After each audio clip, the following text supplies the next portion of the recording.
আসসালামু আলাইকুম ওয়া রাহমাতুল্লাহি ওয়া বারাকাতুহু। সত্যের সন্ধান হইতে কিছু কথা বলার জন্য আজ আপনাদের সামনে উপস্থিত হয়েছি।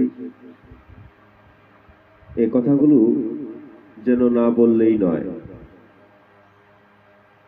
আজকাল বর্তমান অবস্থায়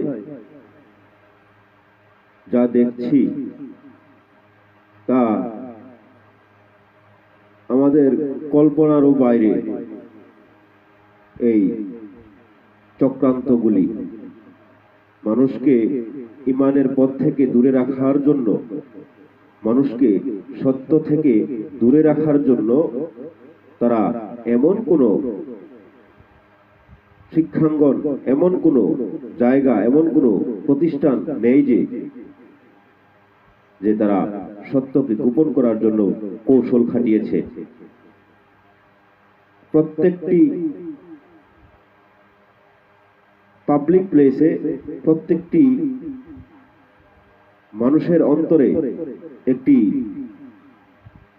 মিথ্যার প্রবঞ্চনা, মিথ্যার আশ্বস্ত, কিন্তু তারা জানে না তারা কি করছে। যেমন প্রত্যেকটি মানুষের জীবনেই একটি নির্দিষ্ট সময় থাকে খেলাধুলার, কৈশোরকাল। শিশু থেকে কৈশোরকাল পর্যন্ত একটি মানুষ খেলাধুলায় আকৃষ্ট থাকবে, এটাই স্বাভাবিক। কিন্তু অস্বাভাবিক হচ্ছে এটি যে বুড়া বুড়া মানুষ, বয়স্ক মানুষ এবং সংসারী মানুষ, যারা বিবাহিত, 6 সন্তান আছে, পরিবার আছে, সংসার আছে, যারা আল্লাহর ইবাদতে সবসময় মশগুল থাকার কথা, যাদের চুল দাড়িগুলো পাক না, যারা বয়সপ্রাপ্ত হয়েছেন, তারা পর্যন্ত টিভি স্ক্রিনের মধ্যে দোকানে পাটে বসে বসে এই রকমের ব্রাজিল, আর্জেন্টিনা খেলা লইয়া পাগল। এমন পাগল আমি আর দেখি নাই ভাই।